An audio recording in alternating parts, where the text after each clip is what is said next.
করেছি এই জাহাজে, আলু বেকারা জাহাজ, চাঁদপুর মালিশ্বর আমি হত্যা করেছি। ওখানে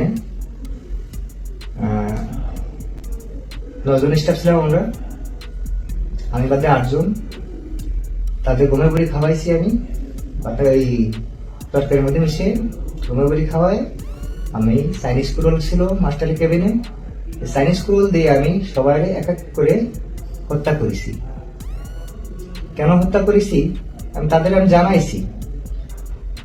তাদের কি জানাইছি, এই যে আপনাদের মাস্টার ড্রাইভার এই যে আমাদের সাথে ঠকাচ্ছে, দুর্নীতি করতেছে, খারাপ ব্যবহার করতেছে, গালাগালি করতেছে, বকাচকা করতেছে, গাদা মতো খাটাচ্ছে, তাই কোনো প্রতিবাদ আপনারা করতেছেন না।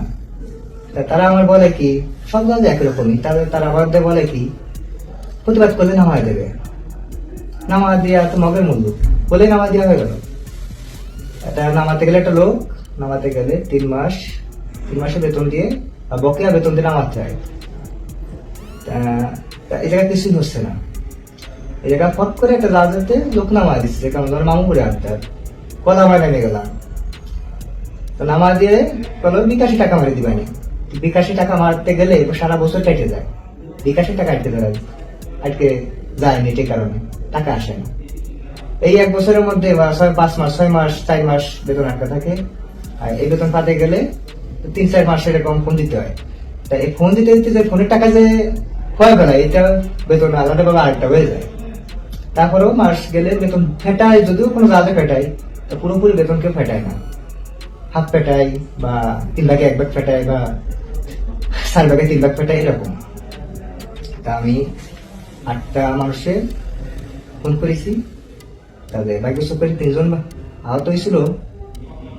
তা 3 জনের মধ্যে 2 জন হসপিটালে যাবে মারা গেছে শুনেছি, আর একজন মনে হয় এখনো বাইসে আছে।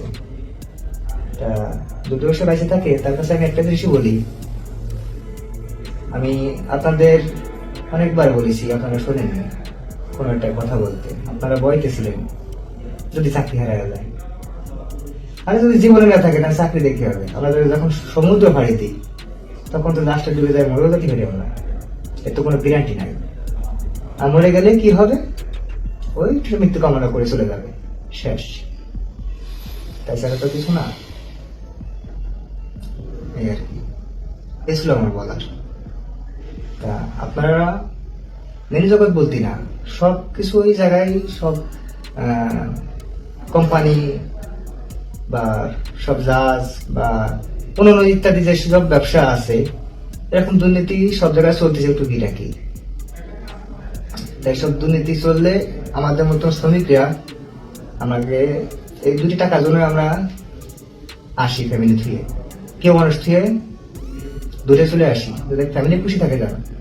তো সেই ফ্যামিলি তো খুশি রাখতে পারি না যে স্যালারি পাই, আর এই স্যালারির মধ্যে 2-3 মাস বেতন আটকা থাকে, আমি ফ্যামিলি খুশি রাখবো কিভাবে? তারা তো না খেয়ে মরে থাকবে।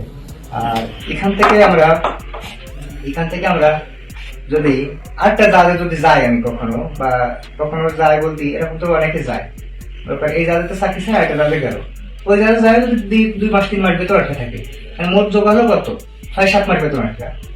তাই 6-7 মাস বেতন আটকে থাকে, যদি আমার একটা বেতন পাতে হয়, তাহলে তার ফ্যামিলি কি করে থাকে? একটা জিনিস বুঝুন।